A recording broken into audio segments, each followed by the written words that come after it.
मैं राजनीति क्यों करता हूं? मैं खुद के लिए तो नहीं कर रहा हूं, मैं उनके लिए करता हूं जिन लोग मुझे सम्मान देते, मुझे इज्जत देते, मुझे चेयर में बैठने का हकदार देते बनाते हैं। मैं उनके लिए राजनीति करता हूं। तो मेरी दुनिया एक अलग बन चुकी थी। अच्छा। मैं बॉम्बे की दुनिया में जा चुका था। मेरी 2 फिल्में रिलीज हुई थी, वो भी हिंदी फिल्में, अच्छा। और उसमें सेकंड लीडिंग रोल भी रहा मेरा।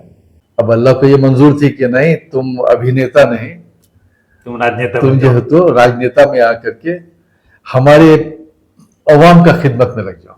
जावेद साहब को हम लोगों ने कांग्रेस के संबल पे वोट दिया, लेकिन जावेद साहब हमको छोड़ के चले गए। अब 2021 की विधानसभा में भी यहाँ कांग्रेस कैंडिडेट दी थी, बस कई हजार ही वोट आए थे।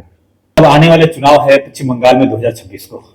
क्या जावेद अख्तर साहब आने वाले चुनाव में अपने आप को प्रत्याशी के तौर पर अवाम के सामने रखेंगे? पार्टी अगर टिकट देती है तो कहां से लड़ने की ख्वाहिश रखते हैं? अगर इस्लामपुर से आपको टिकट दे तो क्या लड़ेंगे? क्या अचानक हो गया कि जब जावेद साहब को पार्टी की टिकट की जरूरत पड़ती है जिला परिषद की, तो पार्टी टिकट नहीं देते हैं? देखिए, शेष आबादी, उसका एक मसला है, ओबीसी का मसला, जो आपको मालूम है, जो पहले ए कैटेगरी में था, अब बी कैटेगरी में आएगा। और अपोजिशन से लड़ने के लिए पूरे तरीके से तैयार होना पड़ता है।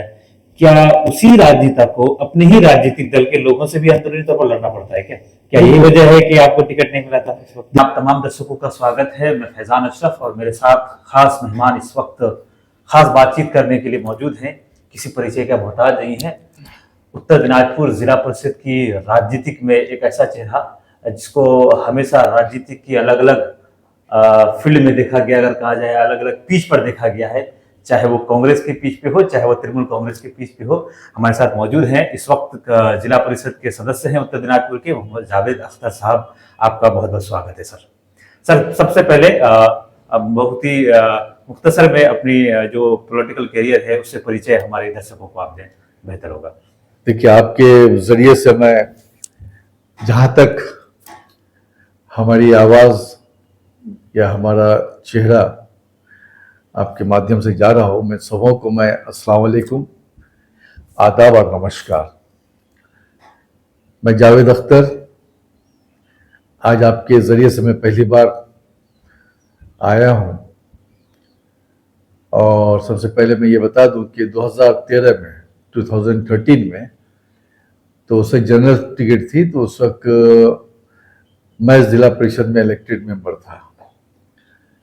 सीपीएम का बोर्ड था, और उस बोर्ड को हमने कन्वर्ट किया था टीएमसी में, और डायरेक्ट दीदी के हाथ में हमने, ममता दीदी उस वक्त हमारी नेत्री मुख्यमंत्री थी, मुकुलदा उस वक्त उनके सैनिक सिपहसालार थे। जी जी जी। तो उनके हाथों के जरिए से हमने सीपीएम और कांग्रेस से कितने मेंबर आएंगे ताकि नो कॉन्फिडेंस हम वहां पे प्लेसमेंट कर सके, उसके जरिए से फिर 1 साल के बाद ही फिर टीएमसी के ही जिला परिषद बना था। बोर्ड तैयार हो गया।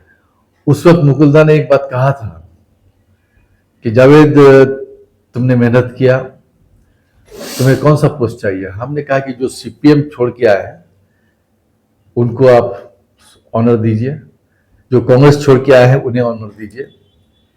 और रहा सवाल मेरी बात, अगर बोर्ड हमारे पार्टी की बन जाएगी तो समझिए कि मैं बन गया। चलिए, बहुत मैंने एक बहुत तो राजनीतिक में इस तरह के जो डिसीजन है ना, बहुत कम देखने को यही सोच मेरा हमेशा रहा। उसके बाद अब मुझे याद है, उससे पहले हमेशा सीपीएम का ही रहा मामला, और हमारी इस्लामपुर में भी टोटल सीट जो सीपीएम ही का रहता था। मैं 2013 में पहली बार जब जीता, उससे पहले मैं पंचायत समिति में था 2 टर्म्स, तो उस वक्त 2 सीट सीपीएम ले गया था और 1 सीट मैं जीता था, जो सिर्फ रेशियो था, उसका मार्जिन जो था 555 वोट का था। बहुत कम मार्जिन, बहुत ही कम मार्जिन था। लेकिन लोगों ने, मैंने ये भी देखा था कोई अंचल में एक भी ग्राम पंचायत मेंबर टीएमसी के नहीं जीते थे, पंचायत समिति नहीं जीते थे उस वक्त, लेकिन उस वक्त भी मैं वहां से लीड किया था। तो इस तरह से चलता रहा। जावेद साहब, ये आप पॉलिटिकल आपकी शुरुआत जिला परिषद के तौर पर कहा जाए, उससे पहले आप पंचायत समिति थे, लेकिन हम ये जानना चाहते हैं आप पॉलिटिकल लाइन से पहले आपकी तालीम कहाँ से हुई, और राजनीतिक जो सियासी जो लाइफ स्टाइल है वो कहाँ से शुरू हुई है? आपका पढ़ाई लिखाई लोग क्योंकि जानना चाहते हैं जावेद अख्तर को। ना, सही बात है, ये जानना भी जरूरी है। देखिए, मैं बेसिकली क्लास 5th स्टैंडर्ड से मिंटू सर्किल से ही मैंने वहां से 10th किया था, अलीगढ़ मिंटो सर्किल से।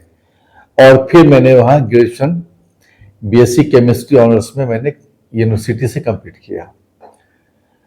लेकिन उसके बाद ही मेरा ट्रैक थोड़ा चेंज हो गया था, कुछ मेरे जहन में कुछ और चला, तो मेरी दुनिया एक अलग बन चुकी थी।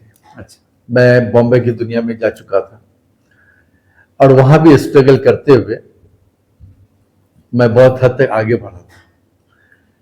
लेकिन शायद मेरा एक ख्वाब था अभिनेता बनने का, लेकिन ऊपर वाले को शायद कबूल नहीं था, क्योंकि मेरे वालिदैन राजी नहीं थे। मेरी 2 फिल्में रिलीज हुई थी, वो भी हिंदी फिल्में, अच्छा। और उसमें सेकंड लीडिंग रोल भी रहा मेरा। अब बहुत ही कम वक्त में मैंने वहां पर अपना फील्ड बहुत अच्छा जमाया था। सबों का साथ मुझे मेरे साथ रहा, आर्टिस्टों का। तो कई सालों के अंदर मैंने वहां पे 2 फिल्म कंप्लीट की थी, और उसके बाद अब अल्लाह को ये मंजूर थी कि नहीं, तुम अभिनेता नहीं, तुम राजनेता तुम बन जो जाओ। है तो राजनेता में आकर के हमारे अवाम का खिदमत में लग जाओ। ये वजह थी कि मेरी मदर जो थी बीमार थी। जब मैं वापस आया तो उनके इलाज में रहा, इंतकाल कर गई। फिर फादर रहे 1 साल के बाद, फिर फादर भी चले गए। और हमारा जो है तो एक्चुअल में घराना जमींदारों का घरानों में से है, तो हमारे मतलब पेरेंट्स लोग इन चीज़ों को पसंद नहीं करते कि मेरा बेटा नाच गाना करे। उस जमाने में जो लोग हाँ, जमींदार जो होते थे वो इस तरह सोच के। कुछ अलग था। और मेरे पीछे मेरा कोई भाई भी नहीं था, हाँ। तो मेरा बैकग्राउंड जो है तो सियासत से ही हमेशा जुड़ा रहा।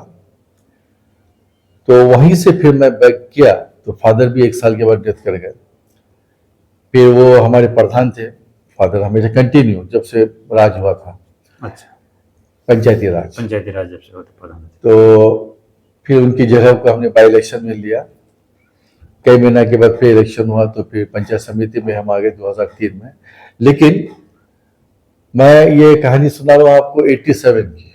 हाँ, बहुत पुरानी कहानी है, जब आप बहुत बता पुरानी चुके हैं। 1987 से ये मेरा दौर रहा। हाँ, उस वक्त लोगों ने लगता है ब्लैक एंड व्हाइट का जमाना रहा होगा। हाँ हाँ, नहीं, ये था, कलर जिसमें आ कलर चुका था। था। अच्छा, हाँ, अच्छा। उसके बाद फिर 1998 में फिर जो है तो दीदी ने अपनी एक नई सरकार मतलब पार्टी बनाई, तृणमूल कांग्रेस को पार्टी। लेकर, तो पहले जब वो कांग्रेस में थी उसके बाद अलग हो गए और तृणमूल। हमारे यहाँ के जो एमएलए थे, बहुत ही सीनियर हमारे नेता चौधरी अब्दुल करीम साहब, हाँ, तो उन्हीं के साथ में फिर हमने अपना राजनीतिक सफर राजनीतिक सफर किया। लेकिन इतनी दूर तक सोचा नहीं था, क्योंकि मेरा जो ख्वाब एक सपना था वो एक्चुअली में वो मैं कुर्बान कर चुका था, बिल्कुल सेक्रीफाइस फिल्मी कर दुनिया चुका से था। हटके फिर राजनीतिक की दुनिया में हाँ, आना, वो और वो भी जीरो लेवल से स्टार्ट। 0 लेवल से। तो लेकिन मेरे अंदर में एक टेंडेंसी थी कि किसी भी लोग को आप इग्नोर नहीं कर सकते थे। बिल्कुल। कोई कभी भी अगर मेरी डिमांड किया है तो मैं सही टाइम पर उसको उसके सामने खड़ा होता था। तो ये नहीं सोचा था कि मेरा आगे एम्बिशन क्या है राजनीति में, लेकिन यही जो एक मेरा कनेक्टिविटी रहा पब्लिक के साथ, यही कनेक्टिविटी हमारे जो रहा, तो यही चीज हमको बहुत आगे तक लेके गई। ग्राम पंचायत से पंचायत समिति, फिर टीएमसी पार्टी में जब आए 1998 में, तो फिर उसके बाद ही फिर चौधरी साहब भी आ गए। हम लोग पिछले मैं लगभग मैं 15 साल की इस करियर की जर्नलिज्म की करियर की मैं बात करूं, मैं देखा आप राजनीति में जिस तरह से हैं, क्या उसी का नतीजा है कि आज तृणमूल कांग्रेस ने आपको उत्तर दिनाजपुर जिला परिषद के जो मॉनिटरी डिपार्टमेंट का अगर कहा जाए डिस्ट्रिक्ट प्रेसिडेंट बनाया है। जो जिम्मेदारी आपको मिली जावेद साहब, किस नजरिए से देखते हैं? क्योंकि जो इलाका है, जो जिला है, वो बेसिकली माइनॉरिटी डोमिनेंट इलाका है, तो ऐसे में इस कम्युनिटी के बारे में आपकी क्या सोच है? देखिए, मैं थोड़ी सी और आपको ब्रीफ कर दूं। मैंने कभी भी कोई पोस्ट के पीछे में भागा नहीं। किसी भी नेता को मैंने कोई कभी डिमांड नहीं रखा कि मुझे ये हक मिलना चाहिए। मेरा एक ही काम था कि संगठन को कैसे आगे बढ़ाया जाए। पार्टी संगठन को कैसे? उत्तर दिनाजपुर बिल्कुल बंजर जमीन थी, यहाँ पे दिन रात हम लोगों ने मेहनत किया। चौधरी साहब के नेतृत्व में थे, कई लोगों को लेकर के हमने यहाँ पे संगठन को तैयार किया। उसके बाद जाकर के आपको 2015 में दलकुला पुरसभा जो था कांग्रेस का था, वो जिम्मेदारी मुझे दी गई थी और मैंने उसको कन्वर्ट किया तृणमूल कांग्रेस पार्टी में, दलकुला पुरसभा बोर्ड को। उसको फिर वहां पे मैंने प्लेसमेंट किया। उसके बाद फिर अब आ गए 2016 में ऑब्जर्वर मुझे बनाया गया था हमारे आपको ग्वालपोखर से, जहां हमारे रब्बानी भाई जो अभी मिनिस्टर हैं उनके सीट के लिए। अब वो पहली बार टीएमसी के जो तो बैनर पे आ रहे थे, वहां पे दिन रात मेहनत करके कांग्रेस बेड को तोड़ के हमने टीएमसी का वहां पे ये किया था, क्योंकि उससे पहले ग्वालपोखर को भी हमने टीएमसी का सजाया था। तो अपना कुछ वहां पर था, रुतबा था या पहचान थे, लोग हमसे जुड़े हुए थे, तो उसके सहारे हमने वहां पर रब्बानी साहब का ऑब्जर्वर बना, वो फिर एमओएस बने।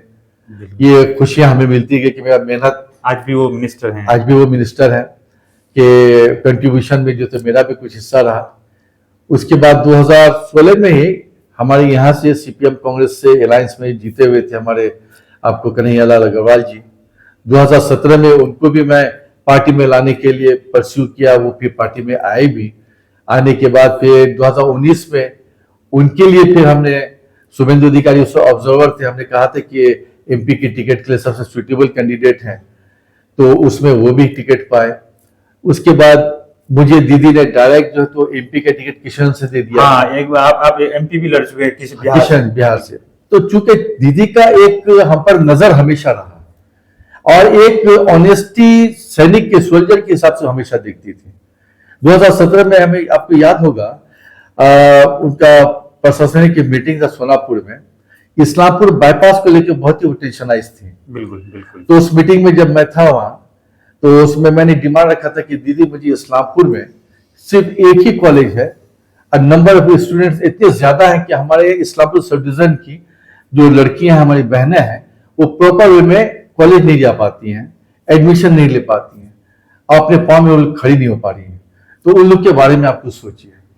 तो उन्होंने कहा कि देखो इस्लामपुर में तो ये दिया वो दिया, सब कुछ गिनाया। फिर भी उन्होंने कहा कि नहीं, अगर कोई भी स्कोप निकलेगा जावेद तो हम जरूर तुम्हारे इस प्रपोजल को ग्रांट करेंगे। अपने हाथों से उन्होंने डायरी में नोट किया और फिर उन्होंने उसी वक्त क्या कहा कि जावेद मेरा एक सरदर्द है, ये इसको तुम दूर करो। अच्छा। तो हमने कहा बोलिए दीदी, आपके लिए जावेद हाजिर है।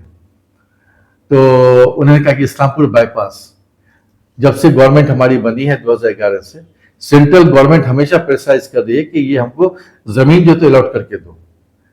तो यहाँ पर कोई भी हमको कॉपरेट नहीं कर रहा है। और उन्होंने नाम भी गिनाया था, उससे मिनिस्टर भी थे हमारे, चौधरी साहब थे, हाँ एमओएस थे हमारे रब्बानी साहब, हमीदुल भाई, लोग सबका मौजूद थे वहां पे। तो ये काम तुम मेरा कर दो। हमने कहा था कि दीदी जावेद वादा करता है ये सरदर्द आपका जावेद हटाएगा, लेकिन आपको सिर्फ जिन जिन की जमीन जाएगी उसके ऊपर से नजर दीजिएगा।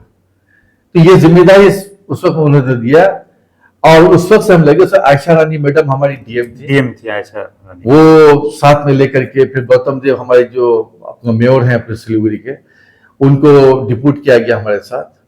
फिर हम लोगों ने मिलकर दिन रात मेहनत करके लोगों को कन्विंस किया। करने के बाद ये बाईपास आज जो देख रहे हैं, तो ये भी मेरा क्या हुआ, हाथों से क्या हुआ। तो दीदी के नजर में मैं हमेशा एक सत सैनिक के हिसाब से और काम करने वाला कार्यकर्ता के हिसाब से हमेशा रहा, लेकिन कभी हमने डिमांड नहीं किया कि मुझे ये टिकट दीजिए या ये पोस्ट दीजिए। इसलिए मैं आज तक बहुत पीछे रहा। और जो लोग नए नए आते गए, वो लोग को जिन को हम लाते गए, वो लोग आगे बढ़ के लेते गए। तो बहरहाल देर आए दुरुस्त आए। अच्छा जावेद साहब, पार्टी के लिए 2013 से लेकर जो सफर आपने भी हमें बताया, हमारे दर्शकों को आपने बताया, तो इसमें देखा ये जा रहा है कि काफी पार्टी के लिए आपने जो कुर्बानियां दी, जो वक्त दिए, लोगों को लेकर जो चले, चाहे वो पार्टी के किसी भी अगर मरहले में देखा जाए आपने साथ दिया। लेकिन क्या अचानक हो गया कि जब जावेद साहब को पार्टी की टिकट की जरूरत पड़ती है, जिला परिषद की, तो पार्टी टिकट नहीं देते हैं? देखिए टिकट कट जाता है, आपको कांग्रेस से लड़ना पड़ता है। यही बात है। देखिए सबसे बड़ी बात है, हमने कहा था ना कि 2013 में एक सीट जीती थी और 555 वोट मेरा आया था।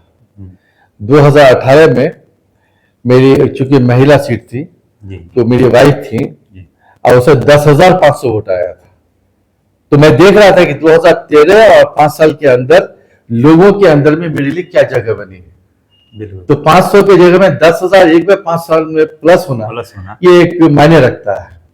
तो मैंने सोचा कि नहीं, लोग मुझे अपने काबिल समझ रहे हैं कि मेरे क्या सर्विस देने के लायक है जावेद साहब, इसलिए जो है तो इनको वोट दिया जाए। वन साइड होकर वोट दिया था।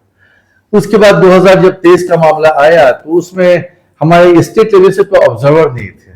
अच्छा। तो यहीं के लीडरशिप में कुछ ऐसा आया। अब उस वक्त डिस्ट्रिक्ट प्रेसिडेंट हमारे कन्हैयालाल अग्रवाल जी थे और मिनिस्टर हमारे रब्बानी भाई लोग थे। तो चूंकि ये मामले को हमारे उस वक्त डिस्ट्रिक्ट प्रेसिडेंट साहब को देखना चाहिए था कि हकदार कौन है, तो उन्होंने ये चीज पर शायद देखने सुनने में कुछ लापरवाही की या ज्यादा ध्यान नहीं दिए, क्योंकि पूरा डिस्ट्रिक्ट में उनको देखने का मामला था। हाँ। और हर जगह से बस मेरे ही टिकट को उन्होंने साइड ऑफ कर दिया। तो खैर मैंने उस वक्त कुछ दुख जाहिर नहीं किया, लेकिन तकलीफ हुई कि जिसने दल को सजाया, दल का सैनिक होकर हमेशा दल के फायदे के लिए सोचा, और उसके इसी पार्टी को लेकर के अब तक मैं चल रहा हूं लोगों की खिदमत में, मैं सक्सेस रहा। और आज जो तो ये नौबत आ गई कि मुझे आज वो महरूम होना पड़ रहा है। बहरहाल मैंने देखा सामने में जो है तो फिर कांग्रेस पार्टी आ गई कि मेरी टिकट पे आप खड़े होइए। तो हम बोले चलो जो भी आ जाए वेलकम। हाँ, वेलकम किया, लिया। लेकिन लोगों के जो एक नजरिया बना वो ये था कि जावेद साहब, आप जिस चीज से आते, चाहे आप इंडिपेंडेंट आते या कोई भी पार्टी से आते, हम लोगों को मतलब था जावेद साहब से। हम लोगों ने जावेद के चेहरे को लोग और कांग्रेस पार्टी के लोग ये भी कहते हैं, या आम लोग ये भी कहते हैं कि जावेद साहब को हम लोगों ने कांग्रेस के संबल पे वोट दिया, लेकिन जावेद साहब हमको छोड़ के चले गए। अब एक बात बता रहे हैं, आप भी अच्छी तरह से जानते हैं कि जितने भी कांग्रेसी हमारे यहाँ थे वो सारे के सारे जो है तो तृणमूल कांग्रेस के लोग हो चुके थे। हमारी मिट्टी में कांग्रेस से कुछ नहीं था। अब देखे होंगे 2021 की विधानसभा में भी यहाँ कांग्रेस कैंडिडेट दी थी, बस कई हजार ही वोट आए थे। तो लोग चूंकि कांग्रेस यहां पर थी पहले, तो सभी कोई दीदी भी कांग्रेस में थी, लेकिन ममता दीदी के साथ इसलिए चले गए थे क्योंकि इन लोगों ने अपनी नीति को कुछ ऐसा कर रखा था कांग्रेसों ने, जिसकी वजह से आज तक पनप नहीं रहा है। दूसरी बात क्या था कि कोई यहां पर ऐसा लीडरशिप में भी नहीं था जिसको ऑर्गेनाइजेशन में कभी देखा जाए। तो यही लेकर के लोग जो भी बोलते हैं, आज भी कांग्रेस कुछ ना कुछ तो है, वो हम इनकार नहीं कर रहे, कुछ ना कुछ तो है, उन लोग के दिल में आता होगा। लेकिन मैं एक बात कहता हूं, मैं राजनीति करता हूं, मैं राजनीति को चलाने के लिए अच्छा नीति तैयार करना चाहिए। यही होता है राज को चलाने का नीति। मैं राजनीति क्यों करता हूं? मैं खुद के लिए तो नहीं कर रहा हूं, मैं उनके लिए करता हूं जिन लोग मुझे सम्मान देते, मुझे इज्जत देते, मुझे चेयर में बैठने का हकदार देते, बनाते हैं। मैं उनके लिए राजनीति करता हूं। आज अगर मैं तृणमूल कांग्रेस पार्टी में पहले से मेरा ही था, मैं दीदी का ही था, आज दीदी ने फिर जो तलाश करके मुझे कि नहीं वो तो मेरा लड़का था, चाहे जैसे भी हो मुझे चाहिए, उन्होंने आवाज दी और जावेद पुराने घर में वापस आया। एक ही कारण था। अच्छा, कारण यह था कि आज मैं लोगों को सपोर्ट कर पाता हूं, दे पाता हूं, आज मैं सिक्योरिटी दे पाता हूं, आज मैं उनको हक दिलाने के लिए या उसको डेवलपमेंट देने के लिए मैं कुछ हद तक अपनी गवर्नमेंट, अपनी पार्टी के सोर्स के जरिए से उनकी हेल्प कर सकता हूं। आज मेरी आवाज जो तो हर कोई सुनता है। अगर उधर रहते तो आप अपोजिशन में रहते, कुछ काम ऐसे हैं जो नहीं हो पाता। हम पब्लिक को ही सपोर्ट मतलब सर्विस नहीं दे पाते, पब्लिक को सहारा नहीं दे पाते। इसी से जुड़ा हुआ एक सवाल ये है कि क्या राजनेता लोगों को जहां अपने ओपोजिशन से लड़ने के लिए पूरे तरीके से तैयार होना पड़ता है, क्या उसी राजनेता को अपने ही राजनीतिक दल के लोगों से भी अंदरूनी तौर पर लड़ना पड़ता है? क्या यही वजह है कि आपको टिकट नहीं मिला था? देखिए, ये राजनीति है। कुछ लोग ऐसे हैं, आज हमारी जो नेत्री है ममता बनर्जी, आपने देखा होगा, वही हवाई चप्पल, वही सिंपल साड़ी, वही टूटा फूटा घर, उसी में उनका जिंदगी बीत रही है। लेकिन वो सोचे पूरे पश्चिम बंगाल के लिए, सोच रही है ना, तो वो यानी कि दिखाई दे रहा है कि वो पश्चिम बंगाल की माटी कैसे सिक्योरिटी दे पाएगी, कैसे सिक्योर रहेगा, इस चीज पर गौर करती है। इसलिए वो अपने बारे में कभी सोचती नहीं। उसी जगह अगर हम उनके सच सैनिक हैं तो हम भी वही लेके सोचते हैं कि हम अपने इलाके का जो हमारा जितना एरिया है, जहां तक हम जो रिस्पॉन्सिबिलिटी मिली है, वहां के लोगों को किस तरह से हम सुख और शांति दे पाए। ये चीज कुछ ही लोग सोचते हैं। और कुछ लोग क्या सोचते हैं कि मतलब इसके जरिए से पॉलिटिक्स को कोई अगर अपना बिजनेस समझ ले तो ये गलत है। पॉलिटिक्स को समझना होगा आपको पहरेदार के लिए, सर्विस देने के लिए, यही होता है पॉलिटिक्स। नहीं, मैं दूसरे के लिए मैं ये इसलिए ये भी, क्योंकि जब हर जमाने में एक जनरेशन आता है पॉलिटिक्स में जब हिस्सा लेगा तो अपने पूर्वजों के जो राजनीतिक करियर है उस पर जरूर एक बार नजर डालेगा। तो ऐसा लग रहा है कि लोग आज के डेट में पॉलिटिक्स को बिजनेस बना लिए, जैसे आपने कहा है। जावेद साहब, और थोड़ा सा हटके, अभी अभी आपको कुछ दिन पहले उत्तर दिनाजपुर जिला परिषद के जिला का जो है माइनॉरिटी का डिस्ट्रिक्ट प्रेसिडेंट बनाया गया है। इसको लेकर अगर हम बात करें माइनॉरिटी के इस इलाके में एक हिस्सा, एक माइनॉरिटी के लोग हैं शेरशाहवादी। उसका एक मसला है ओबीसी का मसला, जो आपको मालूम है, जो पहले ए कैटेगरी में था अब बी कैटेगरी में आएगा। इस मुद्दे को लेकर क्यों इन लोगों को बी कैटेगरी, किस आधार पर, किस पैरामीटर पर इन लोगों को बी कैटेगरी किया गया है, जब भी प्रशासन से या फिर इस तरह का कोई सर्वे नहीं हुआ? इसको किस नजरिए से देखते हैं? ये कौन कर रहा है? यहाँ पे दो आपको राज्य है, मतलब समझिए कि एक हमारा पश्चिम बंगाल के स्टेट गवर्नमेंट और एक है सेंट्रल गवर्नमेंट। सेंट्रल गवर्नमेंट की जो नीति है, जिसमें मोदी बाबू और अमित शाह बाबू बैठे हुए हैं, इन लोग का नजरिया ही गलत है, इसका सोच विचार ही गलत है। ये सिर्फ मुस्लिम के ऊपर भी एक टारगेट रख करके पूरे देश को बर्बाद कर रहे हैं। वो ये नहीं सोचते कि इस देश में हमारा हिंदू भाई भी रहता है, मुस्लिम भी रहता है, सिख ईसाई भी रहते हैं। आज हमारे देश की खूबसूरती जो है तो इनकी कुर्बानियों से है, ये सब भूल गए। आज एक ही टारगेट है उनको कि माइनॉरिटी वोट पर पश्चिम बंगाल की सरकार टिकी हुई है। माइनॉरिटी के जितने भी है वो सारे के सारे क्या सिर्फ मुसलमान ही है माइनॉरिटी में?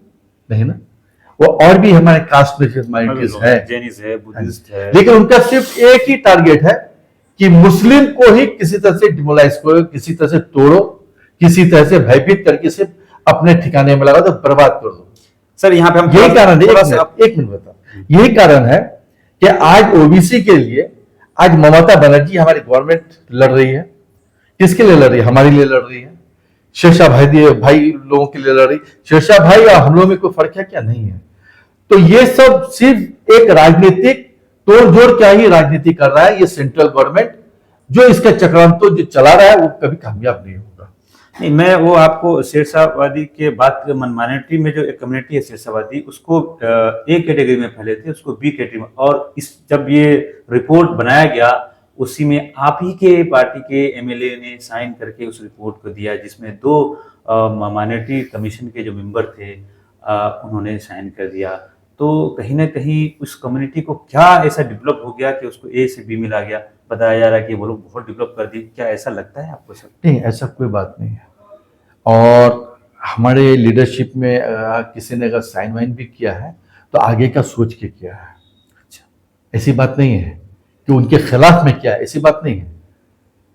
ये चीज कहीं पे ना कहीं मजबूरी का एक मामला था, जिसकी वजह से ये सब चीज किया गया है, लेकिन आगे के बेहतरी के लिए किया गया है। अच्छा, अभी जो चीज हमें नजर नहीं आ रही है। चलिए जावेद साहब, अब आने वाले चुनाव है पश्चिम बंगाल में 2026 को, क्या जावेद अख्तर साहब आने वाले चुनाव में अपने आप को प्रत्याशी के तौर पर अवाम के सामने रखेंगे? देखिए, सबसे बड़ी बात यह है कि ये फैसला तो पहले अवाम करती है। अवाम से पहले खुद मन बनाना पड़ता है सर। हाँ, नहीं, मन तो सबका बनता है। बिल्कुल। आज एक उम्मीद में ही लोग आगे बढ़ते हैं। आज अगर हम मेहनत करते हैं तो हमें फल का भी जो तो एक उम्मीद रहता है कि आज हमारे मेहनत के हिसाब से या मेरी जो है तो पेशेंस के हिसाब से, मेरे सेक्रीफाइस के हिसाब से मुझे मेरा जो है तो मुझे जगह मिलनी चाहिए। ये हर कोई उम्मीद रखता है, लेकिन हमें ये भी टटोलना चाहिए कि लोगों के दिलों में मेरी जो जगह किस हद तक है। आज मुझे खुशी होती है फैजान भाई कि लोग एक ही चीज कहते हैं कि नहीं, अब आपको हम लोग नीचे देखना नहीं चाहते, आप जैसे को जो तो हम लोग ऊपर देखना चाहते हैं। ये इलाके में एक आवाज है, लेकिन हमारी आवाज अभी तक नहीं निकली है, क्योंकि मैं लोगों के आवाज को मैं चाहता हूं कि हमारी पार्टी सुने, हमारे पार्टी के जो बड़े बड़े नेता हैं वो सुने, और जो टिकट फैसला करने वाले मालिक हैं, माननीय हमारी मुख्यमंत्री ममता दीदी हैं, अभिषेक बनर्जी साहिब हैं, ये लोग हैं, सुब्रतो बख्शी साहब हैं, तो वो लोग ही फैसला करेंगे। अगर सही ढंग से वो लोग सर्वे करें, सही ढंग से टटोलें, तभी तो आज मुझे माइनॉरिटी में लाया कि खड़ा किया गया। कई महीने बाकी हैं। अच्छा, पार्टी अगर टिकट देती है तो कहाँ से लड़ने की ख्वाहिश रखते हैं? अगर इस्लामपुर से आपको टिकट दे तो क्या लड़ेंगे? नहीं, अगर पार्टी ये फैसला लेती कि नहीं जावेद आपको इस्लामपुर से ही खड़ा होना है, तो इंशाल्लाह अगर पार्टी हमें देती है, सिंबल देती है, और हमारे जो गार्जियन हैं हमारे चौधरी अब्दुल करीम साहब, उनकी दुआएं मेरे साथ में हमेशा थी, है और इंशाल्लाह रहेगी, तो जरूर लड़ेंगे। जाते जाते जावेद साहब, आखिरी सवाल आपसे पूछेंगे। हम और आप जिस इलाके में इस वक्त बैठे हैं, इस्लामपुर का ये इलाका कहीं ना कहीं उत्तर बंगाल से जुड़ा हुआ है, उत्तर बंगाल का, और उसके पड़ोसी जो है दार्जिलिंग है, जो पहाड़ का इलाका है। वहाँ पे एक मूवमेंट पिछले कई सालों से चल रहा है गोरखा का। अभी ये मामला पूरा एक तरीके से सेंट्रल गवर्नमेंट ने इसको एक हवा के तौर पर दिया है, जहाँ पे आपके मुख्यमंत्री ने उसका एतराज़ भी किया। किस नज़रिए से देखते हैं? अगर ये अलग, क्या सेंट्रल गवर्नमेंट इसको अलग राज्य बनाना चाहती है, आप किस नज़रिए से देखते हैं? तो फिर क्या होगा यहाँ के लोगों का? आपने देखा होगा जी, कि शुरू से ही हमारे गोरखालैंड सुनहरा सपना दिखा के, स्वीट ड्रीम्स दिखा के, बार बार वो लोग अपना बीजेपी का कैंडिडेट को जिताते हैं, एमएलए को जिताते हैं, लेकिन उनसे क्या बेनिफिट मिला है वो एक बार दिखा तो दे। नहीं दिखा सकते हैं, नहीं दिखा सकते। सिर्फ धोखा ही धोखा दे सकते हैं। फिर भी एक सपना में वो लोग डूब जाते हैं, लेकिन फिर भी ममता बनर्जी एक ऐसी नेत्री हैं जो गोरखा की परेशानी को वो बर्दाश्त नहीं कर पाती है। इसलिए बार बार देखिए आपको जो है तो हमारा हिल एरिया में वो ज्यादा दौरा कर रही हैं, गोरखा लैंड को वो ज्यादा से ज्यादा बेनिफिट दे रही हैं। आज आप एक सपोज कीजिए, पूरे पश्चिम बंगाल में हमारी जितनी भी बेनिफिट दे रही है ममता दीदी, चाहे लक्ष्मी भंडार हो, चाहे आपको जो है तो वृद्धा पेंशन हो, चाहे आपको जो है तो फ्री राशन हो, हम रोजगार ना करें लेकिन घर में हम भूखा नहीं सो सके, ये रास्ता उन्होंने निकाला है। उसके बाद एजुकेशन के मामले में आई है, बच्चों की एजुकेशन फ्री कर रही हैं, स्कॉलरशिप दे रही हैं, उसके बाद के स्टिपेंड फीस दे रही हैं। उसके बाद हमारी बहनों की शादी में जो है तो वो जब मामला आता है, हम लोग परेशानी में पड़ते हैं, वहां पर भी आपको रूपश्री के माध्यम से वो मदद करती हैं। हमारी बहनों को पढ़ाई लिखाई के लिए अपने पांव में खड़े होने के लिए कन्याश्री के जरिए से वो मदद कर रही हैं। तो इस तरह से वो सबों को डोर टू डोर वो हेल्प कर रही है, पर्सन टू पर्सन वो हेल्प करती है। बता दे कि मोदी बाबू या अमित शाह बाबू का क्या आपने अभी तक बेनिफिट पाया है, आप दिखा तो दीजिए। लेकिन क्यों गुमराह हैं आप? ये लोग सिर्फ सपना दिखाने वाले हैं, देश को बर्बाद करने वालों में से हैं। आज ममता बनर्जी को देख करके आज हमारा पूरा देश के राज्य में जो है तो लोग सोचते हैं कि नहीं, उन्हीं की नीति को लेकर के हमको अपना राज्य को सजाना है। क्या 2026 से पहले गोरखालैंड की जो विश्वास है उसको ममता बनर्जी या आपकी पार्टी जीत पाएगी, या उनको भरोसा दिला पाएगी कि हम आपके लिए हमेशा खड़े हैं? मैं आपको बता दूं, मैं कुछ दिन पहले भी गया था एक इसी तरह से एक व्यूज लेने के लिए, तो दार्जिलिंग और शियांग ये सब में मैं रुका हुआ था, तो लोगों का मोटिव बहुत चेंज हुआ है। वो लोग के में आ गया है कि एक तो बीजेपी का एक चीज जो है मामला कि हिंदू मुस्लिम के बीच में जो एक वो लोग इशू बना के जो राजनीति करते हैं, इसको जो तो लोग अब पसंद नहीं करते हैं। एक नंबर बात। दूसरी बात यह है कि लोग ये एक्सेप्ट करते हैं कि सच में ये सेंट्रल गवर्नमेंट मोदी बाबू अमित शाह की जो गवर्नमेंट है, आज तक हिल वालों को क्या दिया? सिवाय बर्बादी का कुछ नहीं दिया। हम लोगों को यूज करता है, हिल को यूज करता है वो लोग। आज बंगाल के जो तो लाखों करोड़ जीएसटी का टैक्स लीजिए और भी रेवेन्यूज लीजिए, आप जो स्टेट का हक है सबको वो ब्लॉक करके रखता है। उसके बावजूद जो है तो हमारी चीफ मिनिस्टर ममता बनर्जी आज पूरे पश्चिम बंगाल को सजाती है, पश्चिम बंगाल को सहारा देती है। ये क्या कम है? तो ये चीज लोगों के समझ में आ गई है। और 2026 आप देखिएगा, 2026 एक जो है तो नया इतिहास तैयार होगा, हिल वालों के लिए भी, पश्चिम बंगाल वालों के लिए भी। और इससे जो है ममता दीदी के नेतृत्व में दिल्ली सरकार भी ये एहसास कर लेगी कि नहीं, बंगाल की माटी को हम लोग कभी छू भी नहीं सकते। चलिए, बहुत बहुत शुक्रिया, हमारे साथ बातचीत कर रहे थे सर। बहुत मुख्तसर वक्त में आपने वक्त दिया और उसके बाद कुछ बातें आपने रखी हमारे सामने।